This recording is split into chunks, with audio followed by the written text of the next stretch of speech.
মধ্যপ্রাচ্যে চলমান সংঘাতে মধ্যস্থতাকারী হিসেবে ইরান ও যুক্তরাষ্ট্রের পূর্ণ সমর্থন পেয়েছে পাকিস্তান। ইরান যুদ্ধের জেরে বৈশ্বিক অস্থিরতা নিরসনে ফ্রন্টলাইনে কাজ করায় ভূরাজনীতিতে নিজেদের ভাবমূর্তি আরও সমুন্নত করেছে শেহবাজ প্রশাসন। কিন্তু সৌদি আরবের সঙ্গে একটি প্রতিরক্ষা চুক্তির বৃত্তান্ত সামনে আসায় ডাবল স্ট্যান্ডার্ডের তকমা লেগেছে পাকিস্তানের গায়ে। সামাজিক মাধ্যম এবং অনলাইন প্ল্যাটফর্মে চলছে নানা আলোচনা সমালোচনা।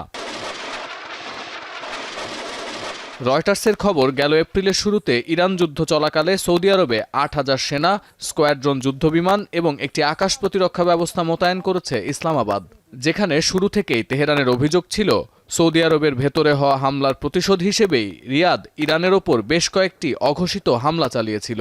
যে যেমন লাইক করো তেমনই স্বাদের high five wafer. High five খাও, হাই ফাইভ দাও।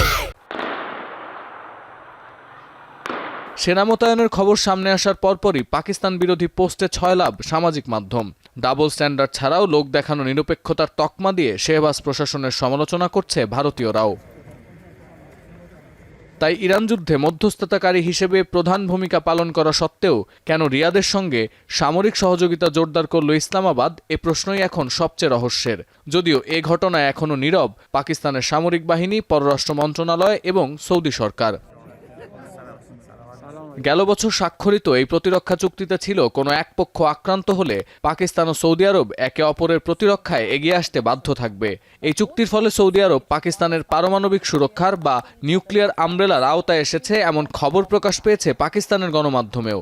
এছাড়াও সীমান্ত সুরক্ষায় সহায়তার জন্য সৌদিতে সর্বোচ্চ ৮০,০০০ পর্যন্ত পাকিস্তানি সেনা মোতায়েনের সুযোগ রয়েছে এই চুক্তিতে।